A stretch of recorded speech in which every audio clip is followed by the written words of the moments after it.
Hi, library learners. Mrs. Dobrinsky here. Today I will be doing an activity called Blackout Poetry. What is blackout poetry? Blackout poetry is when you are taking a text and blacking out words and phrases with a marker in order to reveal something new. As a close reading technique, blackout poetry can have students focus on any number of things: plot, theme, or character.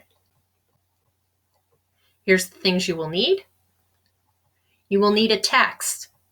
You can use an old newspaper article, an old magazine article, an old recycled book. You could use a page from there.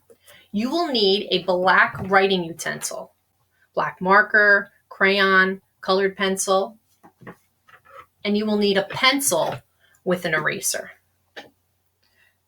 We're going to first find an anchor word, and you're going to circle or box it out with a pencil. I'm going to tell you a little bit more about what an anchor word is. You're going to continue reading and circling or boxing out words or phrases or letters to create your poem. You're going to cross out or scribble over any unnecessary terms. And finally, if you like to create art, you can create visual art along with your poem. I will show you some examples of that at the end of this presentation.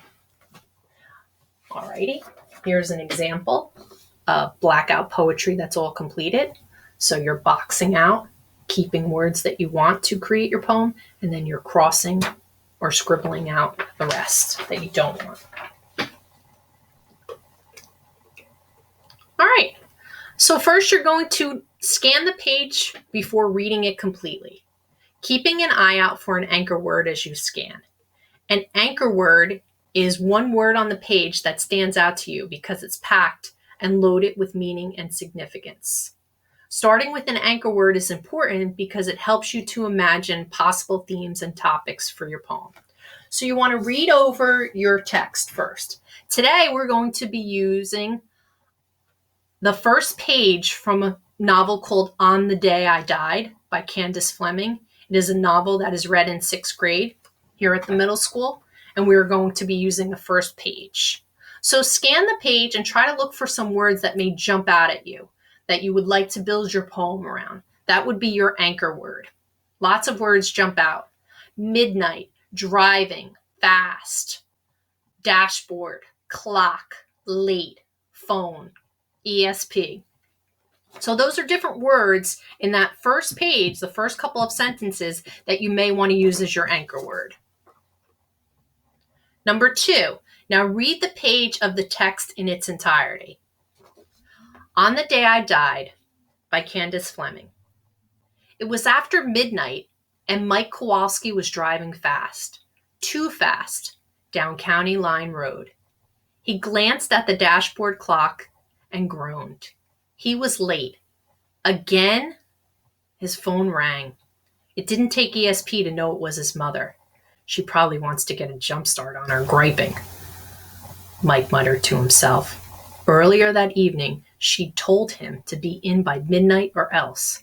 Midnight? Mike had complained. But I'm a junior. His mother had rolled her eyes. After the stunt you pulled this week, you're lucky to be allowed out at all. So I'll reiterate, midnight or else. Mike didn't even want to think about what or else meant. Ignoring the call, he mashed down the accelerator. Maybe if he was only a little late. That was when the girl appeared in his headlights. 1 minute, there was nothing but country road flanked by the thick woods of the Cook County Forest Preserve, with its one-lane bridge over Salt Creek just ahead. The next minute, there she was, stumbling down the center line. Mike slammed on the brakes. The tires squealed as the car skidded, but the girl never flinched. Eyes wide, unblinking, even in the glare of the headlights, she raised her hands, palms up, pleading, but for what? Mike stuck his head out the driver's side window. The girl's skin glowed marble white, and her long, dark hair, soaked, lay plastered against her skull. Her simple cotton dress was wet, too. Mike saw water dripping from the hem. Are you okay? He asked. I'm cold. Her voice was a whisper. I need a ride home. Read the page of the text in its entirety. You can read it a second time if you need to.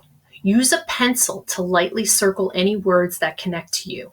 You're going to look for that anchor word first, and then you're going to look for other words to build your poem around. Avoid circling more than 3 words in a row.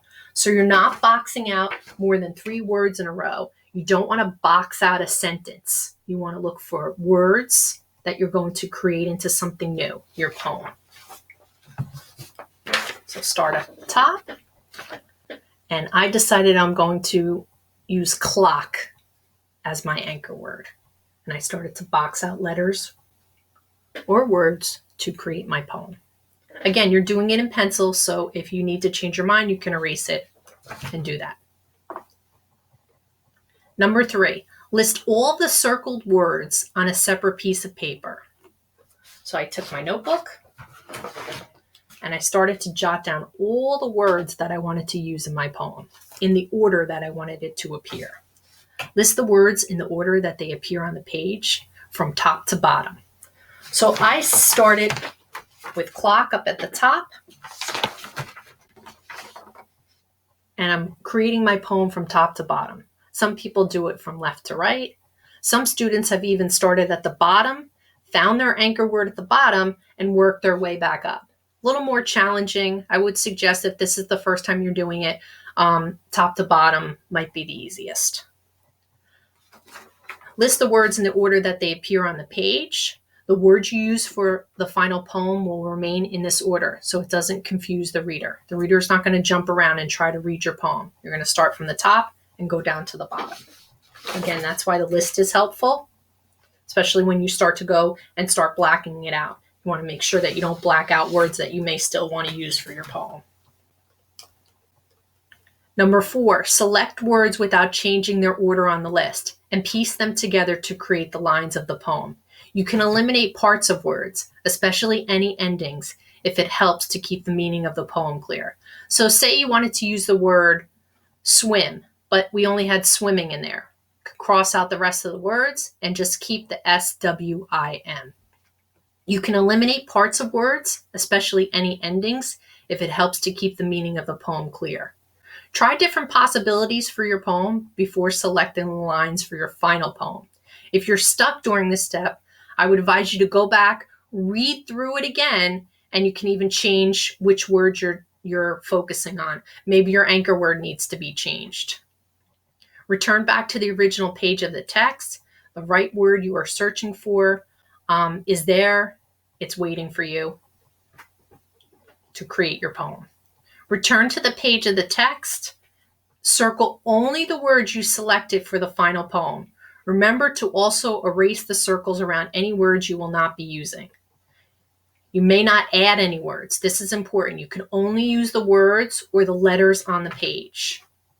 You may not add any words. You can only use the words and letters on the page. So I wanted to start mine off with time, and that was not a word there, so I had to create it with the letters. I boxed out the T, moved a little bit further down the sentence. I boxed out the I, the M, and the E. And then when I highlight it, I'll keep those letters and I'll cross out the rest of them. You have all the letters here, you have all the words here, but you cannot add any additional words or letters. Things to remember: the words you circle will create your poem and must read in the order that they are printed. A reader will not jump around on the page trying to read your poem. Once you have your words chosen, outline or highlight them and then black out the rest of the text. So I like to box it out with my pencil first, and then I like to highlight it. So I used a pink highlighter and then black it out with a black marker. Before I black it out with the black marker though, I do actually take my pencil and I cross out what I don't need, because sometimes you may be going so fast that you'll cross out a word that you do need. So here's my final poem. Time was fast. A dashboard clock groaned late. Evening, midnight, rolled after the accelerator. Late. Minutes tick down ahead. Minutes raise up. A pull to ride home. So I was just trying to create something where I had the clock as my anchor word and just that pull to get home, and that pull, that time goes very quickly. It's also an example on how to do newspaper poetry. And another example of blackout poetry: life, a little odd, familiar space where bodies get to keep up this act. Simple example. And some student examples that I was telling you before. First one, the student created a picture with an island, palm tree. It's very creative. And then this one, they did about darkness and light. They did darkness on the top and the sun on the bottom for light. And here's a simple one that was done with crayons where they did a border in different colors. So have fun. Any blackout poetry that you would like to share with me, please email me at loriann.zabrinsky@sayrevillek12.net. Thanks a lot. Have a great day. See you soon.